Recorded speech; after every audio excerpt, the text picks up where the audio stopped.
जय श्री राधे। श्री हरिवंश राधा वल्लभ लाल की जय। श्री हरिवंश महाप्रभु की जय। परम पूज्य गुरुदेव महाराज की सदा जय हो। बहुत बहुत स्वागत है आप सभी का श्री चैतन्य चरितावली में। चैतन्य महाप्रभु का अद्भुत जीवन चरित्र हम सभी श्रवण कर रहे हैं। आज हम सुनेंगे प्रेमोन्मत्त अवधूत का पादोदक पान। तो इसे शुरू करने से पहले आइए एक बार महाप्रभु को आनंद देने वाले हरि नाम को गा लेते हैं। मेरे साथ आप भी गाइए। हरे कृष्ण कृष्णा कृष्ण हरे हरे, हरे राम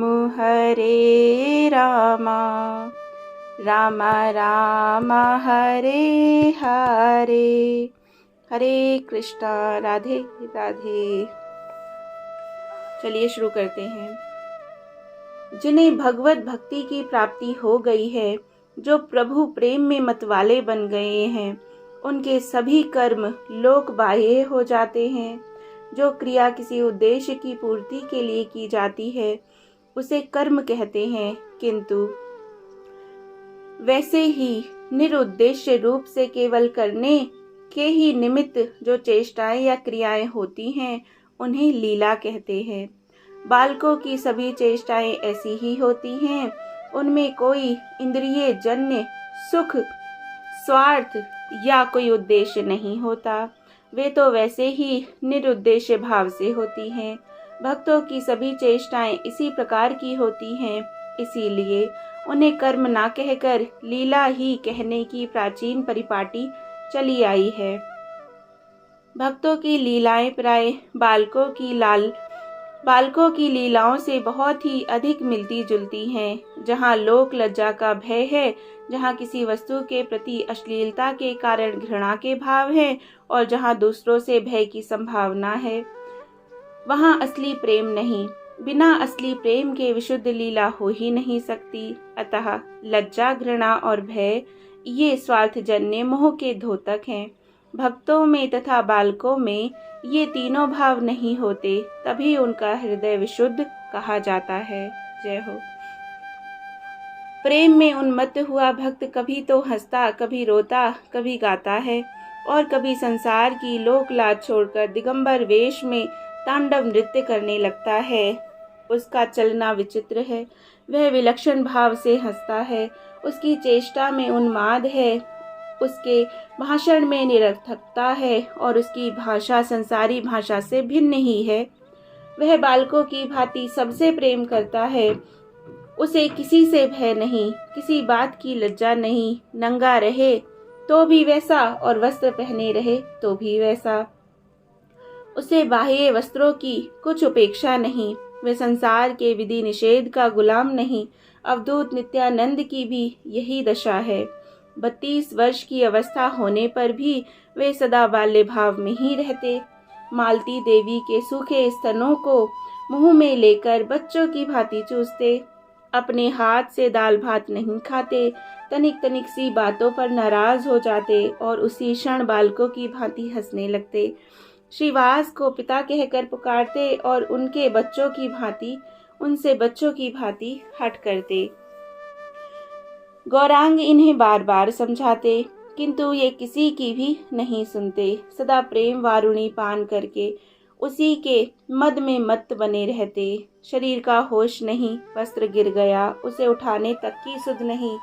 नंगे हो गए तो नंगे ही बाजार में घूम रहे हैं, खेल रहे हैं तो घंटों तक उसी में लगे हैं। कभी बालकों के साथ खेलते, कभी भक्तों के साथ क्रीड़ा करते, कभी कभी गौर को भी अपने बाल कौतूहल से सुखी बनाते, कभी मालती देवी को ही वात्सल्य सुख पहुंचाते। इस प्रकार ये सभी को अपनी सरलता कौतूहल से सुखी बनाते। कभी मालती देवी को ही वात्सल्य सुख पहुंचाते। इस प्रकार ये सभी को अपनी सरलता, निष्कपटता, सुहृदता और बाल चपलता से सदा आनंदित बनाते रहते थे। जय हो, जय हो।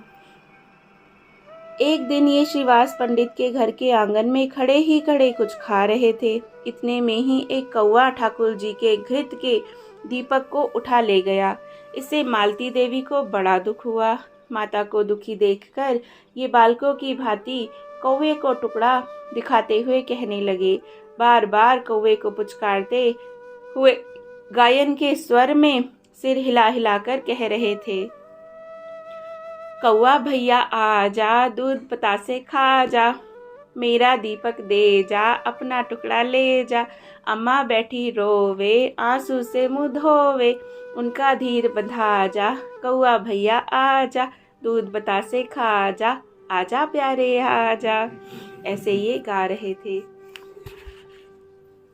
सचमुच में इनकी बात सुनकर कौवा जल्दी से आकर उस पीतल के पात्र को इनके समीप डाल गया। माता को इससे बड़ी प्रसन्नता हुई और वह इनमें ईश्वर का भाव अनुभव करने लगी। तब आप बड़े जोरों से खिलखिलाकर हंसने लगे और ताली बजा बजा कर कहने लगे, कौवा मेरा भैया, मेरी प्यारी मैया, मेरा वह प्यारा बेटा है तुम्हार, मैंने पात्र मंगाया है, उससे जल्द मंगाया है, अब दो मुझे मिठाई, लड्डू बालूसाई। जय जय। माता इनकी इस बाल चपलता से बड़ी ही प्रसन्न हुई। अब आप जल्दी से घर से बाहर निकले, बाजार में होकर पागलों की तरह दौड़ने लगे। ना कुछ शरीर का होश है, ना रास्ते की सुधि, किधर जा रहे हैं और कहाँ जा रहे हैं इसका भी कुछ पता नहीं। रास्ते में भागते भागते लंगोटी खुल गई, उसे जल्दी से सिर पर लपेट लिया और नंग धड़ंग दिगंबर शिव की भांति तांडव नृत्य करते जा रहे। रास्ते में लड़के ताली पीटते हुए इनके पीछे दौड़े रहे हैं, किंतु इन्हें किसी की कुछ परवाह नहीं, जोरों से चौकड़ियां भर रहे हैं। इस प्रकार बिल्कुल नग्नावस्था में आप प्रभु के घर पहुँचे। प्रभु उस समय अपनी प्राणेश्वरी विष्णुप्रिया के साथ बैठे हुए कुछ प्रेम की बातें कर रहे थे। विष्णुप्रिया धीरे धीरे पान लगा लगा कर प्रभु को देती जा रही थी और प्रभु उनकी प्रसन्नता के निमित्त बिना कुछ कहे खाते जा रहे थे। वे कितने पान खा गए होंगे इसका ना तो विष्णुप्रिया जी को ही पता था, ना प्रभु को ही। पान का तो बहाना था, असल में तो वहाँ प्रेम का खान पान हो रहा था। इतने में ही ये नंग धड़ंग उन्मत्त अवधूत पहुँच गए। आंखें लाल लाल हो रही हैं, संपूर्ण शरीर धूल धूसरित हो रहा है, लंगोटी सिर में लिपटी हुई है। शरीर से खूब लंबे होने के कारण दिगंबर वेश में ये दूर से देव की तरह दिखाई पड़ते थे। प्रभु के समीप आते ही ये पागलों की तरह हूँ हूँ करने लगे। विष्णुप्रिया जी ने नग्न देखकर जल्दी से घर में भाग गई और जल्दी से किवाड़ बंद कर लिए। चची माता भीतर बैठी हुई चरखा चला रही थी। अपनी बहू को इस प्रकार दौड़ते देखकर उन्होंने जल्दी से पूछा, क्यों क्यों क्या हुआ? विष्णुप्रिया मुंह में वस्त्र देकर हंसने लगी। माता ने समझा निमाई ने जरूर कुछ कौतूहल किया है, अतः वे पूछने लगी, निमाई यहीं है या बाहर चला गया? अपनी हंसी को रोकते हुए हाँफते हाँफते विष्णुप्रिया ने कहा, अपने बड़े बेटे को तो देखो, आज तो वे सचमुच ही अवधूत बन गए हैं। यह सुनकर माता बाहर गई और निताई की इस प्रकार की बाल क्रीड़ा को देखकर हंसने लगी। प्रभु ने नित्यानंद जी से पूछा, श्रीपाद आज तुमने यह क्या स्वांग बना लिया है? बहुत चंचलता अच्छी नहीं, जल्दी से लंगोटी बांधो। किंतु किसी को लंगोटी की सुधि हो तो उसे बांधे, उन्हें पता ही नहीं कि लंगोटी कहाँ है और उसे बांधना कहाँ होगा। कैसी स्थिति है ना। प्रभु ने इनकी ऐसी दशा देखकर जल्दी से अपना पट वस्त्र इनकी कमर में स्वयं ही बांध दिया और हाथ पकड़कर अपने पास बिठाकर धीरे धीरे पूछने लगे, श्रीपाद कहाँ से आ रहे हो? तुम्हें क्या हो गया है? यह धूली संपूर्ण शरीर में क्यों लगा रखी है? श्रीपाद तो गर्क थे, उन्हें शरीर का होश कहाँ। चारों ओर देखते हुए पागलों की तरह हूँ हूँ करने लगे। प्रभु इनकी प्रेम की इतनी ऊंची अवस्था को देखकर अत्यंत ही प्रसन्न हुए। उसी समय उन्होंने सभी भक्तों को बुला लिया। भक्त आकर नित्यानंद जी के चारों ओर बैठने लगे। प्रभु ने नित्यानंद जी से प्रार्थना की, श्रीपाद अपनी प्रसादी लंगोटी कृपा करके हमें प्रदान कीजिए। नित्यानंद जी ने जल्दी से सिर से लंगोटी खोलकर फेंक दी। प्रभु ने वह लंगोटी अत्यंत ही भक्ति भाव के साथ सिर पर चढ़ाई और फिर उसके छोटे छोटे टुकड़े कर दिए।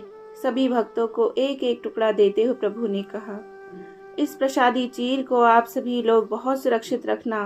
प्रभु की आज्ञा श्रोधार्य करके सभी ने उस प्रसादी चीर को गले में बांध लिया और किसी किसी ने उसे मस्तक पर रख लिया। इसके अनंतर प्रभु ने निमाई के पाद पद्मों में स्वयं ही निताई के पाद पद्मों में स्वयं ही सुगंधित चंदन का लेप किया, पुष्प चढ़ाए और उनके चरणों को अपने हाथ से पखारा। निताई का पादोदक सभी भक्तों को वितरित किया गया। सभी ने बड़ी श्रद्धा भक्ति के साथ उसका पान किया। शेष जो बचा उन सबको प्रभु पान कर गए और पान करते हुए बोले, आज हम कृतकृत्य हुए, आज हमारा जन्म सफल हुआ, आज हमें यथार्थ श्री कृष्ण भक्ति की प्राप्ति हुई। श्रीपाद के चरणामृत पान से आज हम धन्य हुए।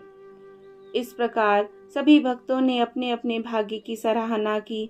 भाग्य की सराहना तो करनी ही चाहिए।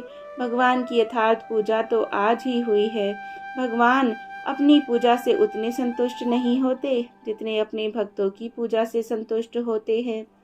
उनका तो कथन है, जो केवल मेरे ही भक्त हैं वे तो भक्त ही नहीं, यथार्थ भक्त तो वही हैं जो मेरे भक्तों का भक्त हो। भगवान स्वयं कहते हैं, ये में भक्त जनः पार्थ न में भक्ताश्च ते जना। मद भक्ता नाम चाहिए भक्तास्ते में भक्त माँ मतः। भगवान अर्जुन से कहते हैं, पार्थ, जो मनुष्य मेरे ही भक्त हैं वे भक्त नहीं, सर्वोत्तम भक्त तो वे हैं जो मेरे भक्तों के भक्त हैं।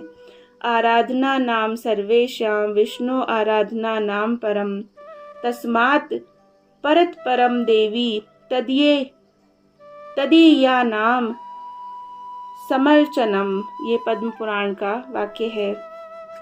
क्योंकि भगवान को तो भक्त ही अत्यंत प्रिय हैं जो उनके प्रियजनों की अवहेलना करके केवल उन्हीं का पूजन करेंगे, वे उन्हें प्रिय किस प्रकार हो सकेंगे। इसीलिए सब प्रकार के आराधनाओं में विष्णु भगवान की आराधना श्रेष्ठ जरूर है, किंतु भगवान की आराधना से भी श्रेष्ठ विष्णु भक्तों की आराधना है। जय हो।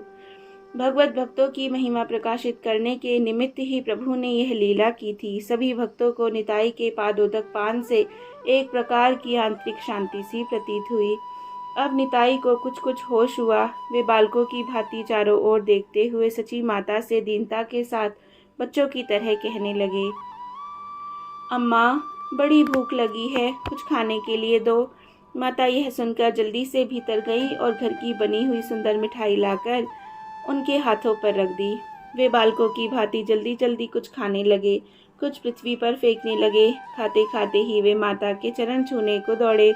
माता डरकर जल्दी से घर में घुस गई। इस प्रकार उस दिन निताई ने अपनी अद्भुत लीला से सभी को आनंदित किया। जय जय श्री राधे, जय जय श्री राधे श्याम। जय हो। श्री चैतन्य चरितावली की जय हो। जय जय श्री राधे।